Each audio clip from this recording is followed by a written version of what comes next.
Procreate is a perfect tool for artists, if you know how to use it. Here are 50 quick tips to help you get the most out of Procreate. Let's go! You can create a color palette out of an image. Open up your photos and drag it into the color palette. And no matter how many times you drag and drop the same reference image, your color palette will always look a little bit different. Click on the color wheel and head to Color Harmony. Here you'll be able to see complementary, analogous, triadic colors and more. Pin your brushes to your favorites. Head to the Recents tab and find the brush you want to save.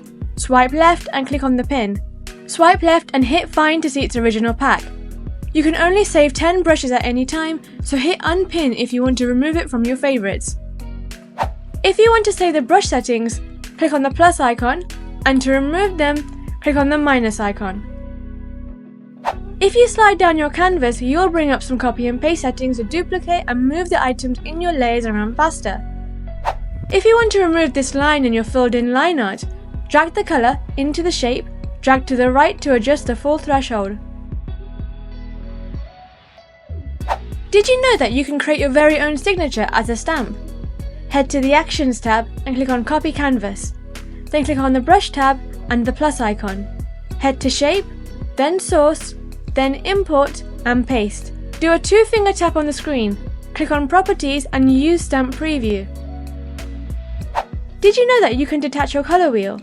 Just grab the little line and drag it to wherever you want on the screen. A 4-finger tap on the screen will hide the controls so you can focus on your drawing. If you have the scribble switched on in your settings, you can rename your layers by writing them in the box. Make a mark and can't find the layer? Go to Gesture Controls, Layer Select, and then Touch.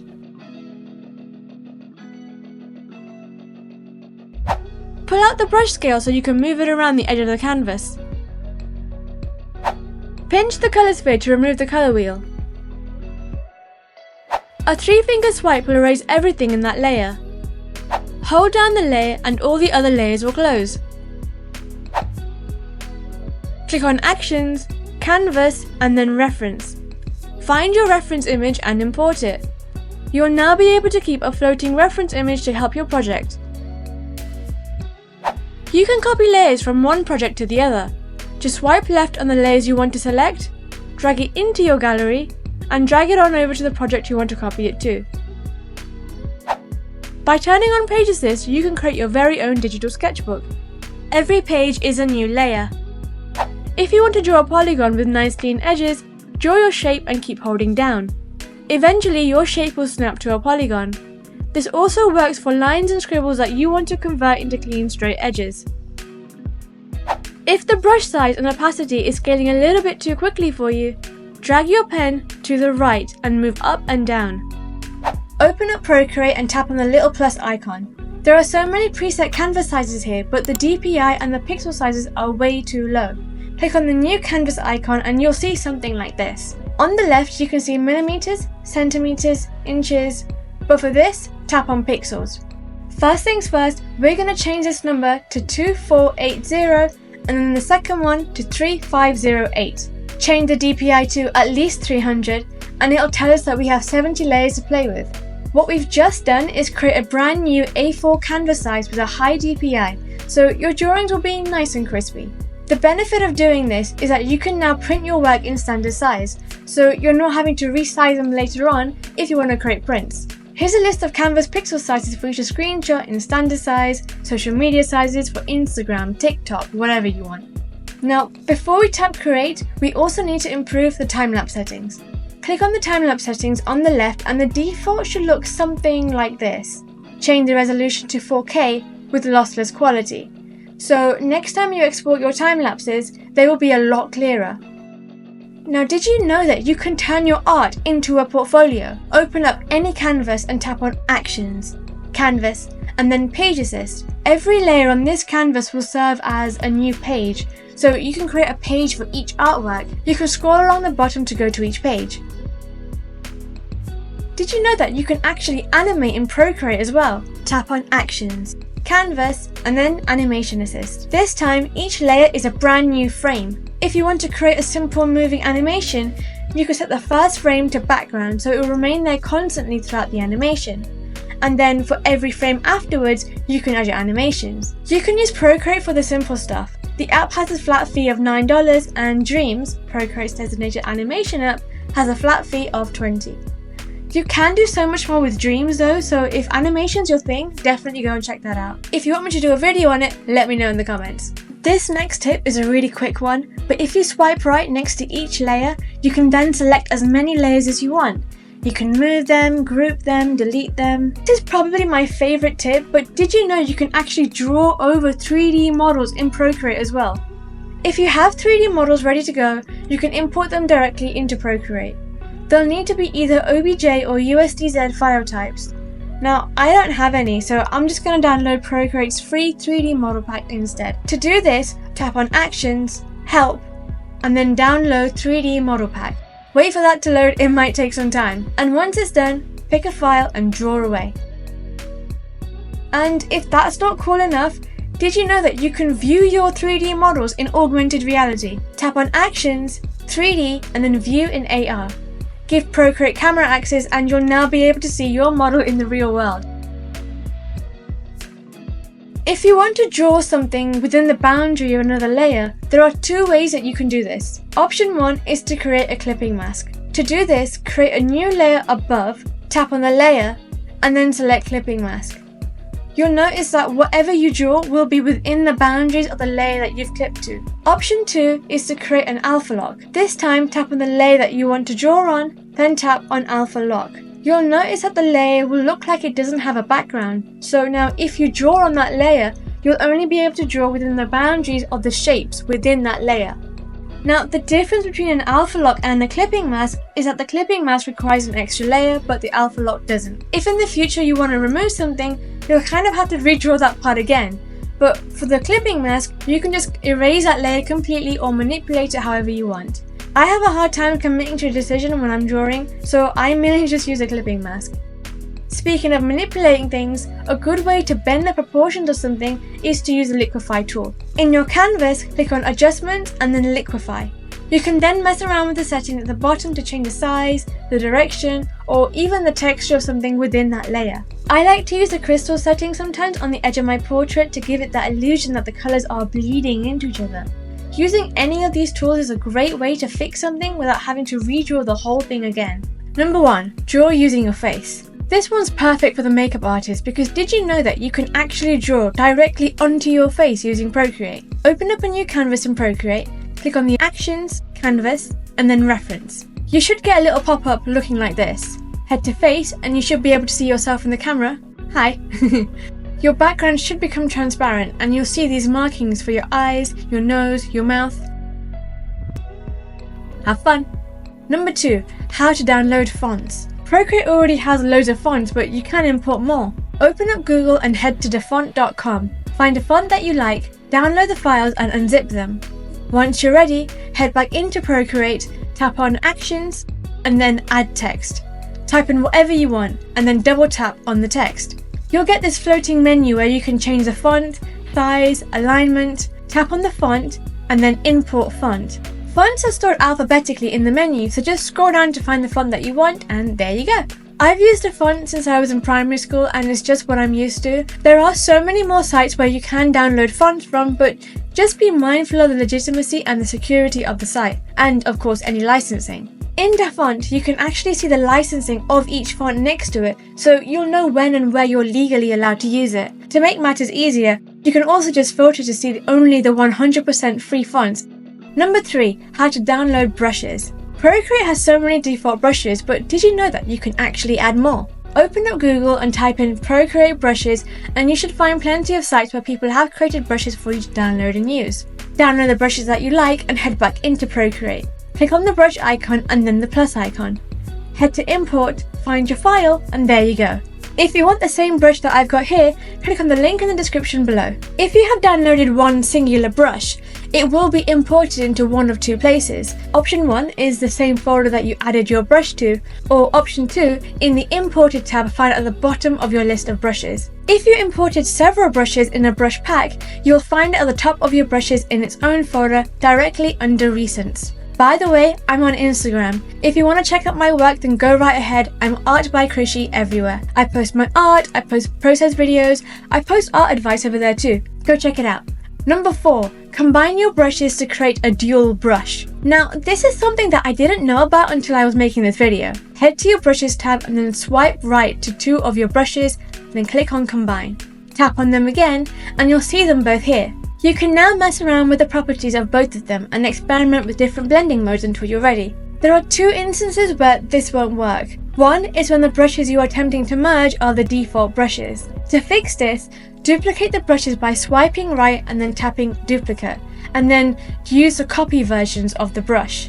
2, when the brush has already been combined. To see if a brush has already been combined, go into the brush properties by tapping on the brush. If you want to uncombine the brush, tap on the second brush and then tap on uncombine.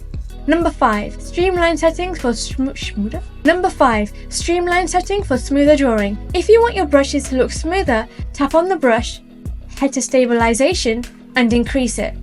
Now all of those little movements gone. Number 6, color palette from a live photo. Okay, so in part 1 of this video, we talked about how you can create a color palette from an image. But did you know that you can also create a color palette from a live photo? Head to colors, palettes, and then the little plus icon. Then tap on new from camera. Now, as you move your camera around, you'll notice that it's basically pixelating the things around you. On the right hand side, if you tap on visual, you'll see that it mixes up the color palette a little bit. Number 7, pinch to zoom in and zoom out. I got a great comment in part 1 with someone saying that if you pinch the screen out, you can zoom into your drawing in sections, but if you pinch out really quickly, it'll zoom right out. This is great if you want to see your drawing all at once, or if you want to create some really cool transitions for social media. If you're finding that when you pinch, it doesn't always zoom out, make sure you're doing it really quickly and you lift your fingers off the screen right before they touch. I love this tip, I use it a lot and I highly recommend it. Thank you for your comment. If you have any more tips, put them down in the comments. Oh, and don't forget to like and subscribe. Number 8, move a selection. Okay, so you have your drawing, but you want to move this thing in the background. To do that, make sure you're on the right layer, click on selections, select freehand, and draw around the area that you want to pick up. Switch to the transform tool, and now you'll be able to move it around wherever you want. If you only want to select part of the image, do the exact same thing again, but this time only select the part that you want to move. Then switch to the transform tool and you've basically broken the shape up into 2 pieces. You'll notice that these shapes are still within that one layer. Number 9, quick menu. Okay, so now I'm going to show you something really cool. In your canvas, tap on actions, preferences, and then gesture controls. Tap on quick menu. We're basically going to call up a little menu that pops up with shortcuts. I wear a glove, so I can't use the 3 or 4 finger swipes, and I use a pencil to draw, so I'm just going to tap on touch. Now, if I go back to my canvas and touch the screen, this menu pops up, and I can now add a new layer, flip the contents, and clear everything in that current layer. Number 10, copy and paste menu. You can also copy and paste quickly as well. Do a 3-finger swipe down the screen, and this copy and paste menu will pop up. If you want to reconfigure the way that this menu pops up, tap on actions, preferences, and then gesture controls. Go down to copy and paste and you can change the setting here. Number 1, textured backgrounds. Have you ever wondered how some artists are able to create these textures in their art? There are 2 ways that you can do this. Option 1, open up Google and type in textured backgrounds. I'm using this one that I found on Procreate Folio. I'll put the link for you in the description below. Download the files and import one of the textures into Procreate. Make sure that the layer is underneath your artwork and make sure your background color is anything except for black or white. Duplicate the layer and put it above your artwork, change the blending mode to soft light, change the opacity, and there you have it. Option 2, instead of doing all that, make sure you merge your background with your artwork. Duplicate the artwork, head to adjustments, then noise, then change the settings to whatever you want. Add in max octaves, max turbulence, and increase the noise to 100%. Change the blending mode to soft light, change the opacity, and there you have it. Number 2, keyboard shortcuts. Okay, now did you know that you can connect a Bluetooth keyboard to your iPad and you can use it with Procreate? Connect your wireless keyboard, and if you use a command key or Windows, it'll bring up a bunch of keyboard shortcuts that you can use to speed up your drawing process. Number 3, external displays. Did you know that you can mirror Procreate onto your Mac and then use your iPad as a drawing pad? Open up the project that you want to mirror, enable screen share, and there you have it. Not only will this relieve the pressure in your neck, but seeing your work on a bigger screen might help you pick out mistakes in your drawing a lot easier. Number 4. Paperlike screen protector and glove. If you're like me and you love the feeling of paper when you're drawing traditionally, you probably hate the way your hand glides across the iPad, right? Right? Come on, it can't just be me. I bought a paper screen protector 4 years ago and haven't needed to change it since. This is not an ad, I feel like I should probably mention that. It's easy to clean, hardly wears, and actually feels and sounds like paper. It also creates some really nice gentle pen paper scratching sounds that's perfect for ASMR. There's also a bit of resistance now when I'm drawing, and it's just so much more comfortable. Procreate used to have this setting called palm rejection. It basically stops your hand from making a mark on the screen when you're drawing. It turns out that the Apple Pencil has its own palm rejection, but the issue is that the palm rejection in the Apple Pencil barely works. At least it doesn't for me anyway. So I invested in some drawing gloves. These drawing gloves not only stop stray lines from being made by your palm accidentally, but it's also the main reason why the screen protector still acts like brand new 4 years on. They're comfy, machine washable, and offer nice resistance between my hand and the screen. Number 5. Apple Pencil tip. Just to clarify, your Apple Pencil tip should look like this, not like this. If you start to see some metal showing through, that is a sign to stop using it and order some more tips. If you do use a pencil with the metal showing, you can risk scratching your screen protector, and depending on how hard you draw, you could risk cutting through the protector and damaging your screen. You can get them directly from Apple, or you can get third-party ones from Amazon because they are also compatible, and you can get some really cool colours if you want to personalise it. For me, after getting the paper screen protector, I've sort of trained myself to press more lightly, and this Apple tip has lasted me about 9 to 10 months so far, which is really good considering I draw nearly every day. I also have a silicone cover for the pencil. It's just to help with grip because I feel like the pencil is too smooth and I feel my hand slipping a lot. It's also pink and really cute. As a backup, I also have a plastic cover as well. This helps a lot because it's chunkier and easier to hold. Number 6. True Tone and Night Shift. Have you ever drawn something and then when you come back to look at it, it looks completely different? Now, that might not be because of your skill. It could be because of your iPad settings, so let's fix that. Open up your settings, head to Display and Brightness, and make sure you have switched off True Tone. True Tone balances out the colours in your environment with the iPad screen, so that the colours on your iPad will stay the same. You don't want this switched on, because it means that if you draw something in the bright morning and you print it out or you share it to somebody else, your colours are going to look desaturated. If you're a night owl and you like to draw when it's dark, make sure you have switched Night Shift off. Night Shift will make your iPad display appear warmer to help you sleep, but the problem with this is that it will change the way your colours look on your iPad in the same way that True Tone does. Number 7. File backup. If you're like me and you have way too many files on Procreate, be careful. Last winter, Procreate crashed my iPad and I had to go and get it fixed at Apple's Genius Bar. I also lost a huge chunk of my artwork because I didn't back it up. Now, I don't want that to happen to you, so listen up. Unfortunately, you can't set Procreate to back up your files automatically. You kinda have to do it yourself. You can do this in 2 ways. Open up your project and tap on Actions and then Share. Tap on Procreate and export it to your files. I've made it a habit to connect my iPad up to a portable hard drive and then save the files directly on there. But if you're like me and you have way too many files to sort through, you can do a mass export. Go back to your gallery and then tap on Select in the top right. Tap on all the projects that you want to back up, then tap on Share, Procreate, and then save it to your files. Be careful selecting any more than 10 because your iPad could become really laggy, especially if you're exporting larger files. Get yourself into a habit of doing this after every drawing that you create. Knowing that they're safely backed up will take a lot of worry from your mind. Another way to back up your work is by uploading your projects to a cloud storage like Dropbox or iCloud. Before I get to the final 3, if you're finding this video helpful so far, like, subscribe, leave a comment to let me know of any tips that you might have found out along the way. Number 8. Procreate Pocket. Did you know that you can download Procreate on your phone as well? Procreate Pocket looks like a more compact version of Procreate, but it has pretty much all the same features. It's also available only on iOS and has a flat fee of $5.99. Some of the features are slightly hidden and it involves more gesture controls to navigate. If you want me to do a tutorial on Procreate Pocket, let me know in the comments. Number 9. iPad OS widgets. This is a fun one. Did you know that you can create a widget on your iPad using your Procreate files? This one requires iPad OS 14. Go to your home screen and hold down the background.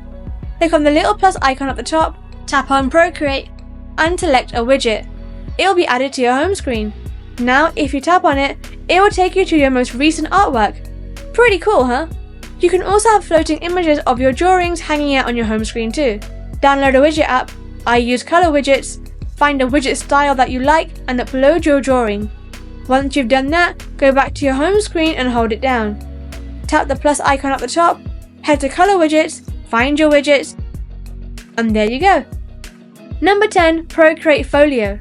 Sure, you can share your art on Instagram, X, TikTok, or wherever. By the way, I have an Instagram, go check it out. But did you know that Procreate has its own portfolio too? If you go online to Procreate Folio, you'll be able to share your artwork that you've created using Procreate with people across the world, learn new things from them, and make connections. This is also the place that I go to if I want new brushes, textured backgrounds. It feels like a little club. And speaking of clubs, hitting the subscribe button means that you will be joining our little YouTube community, and we'd love to have you here. Like this video if you enjoyed it, and if I have missed anything, do let me know in the comments. I value your feedback so much because it helps me to improve the videos so you guys can keep enjoying them. Anyway, thank you so much for watching. I'll see you in the next video. Bye!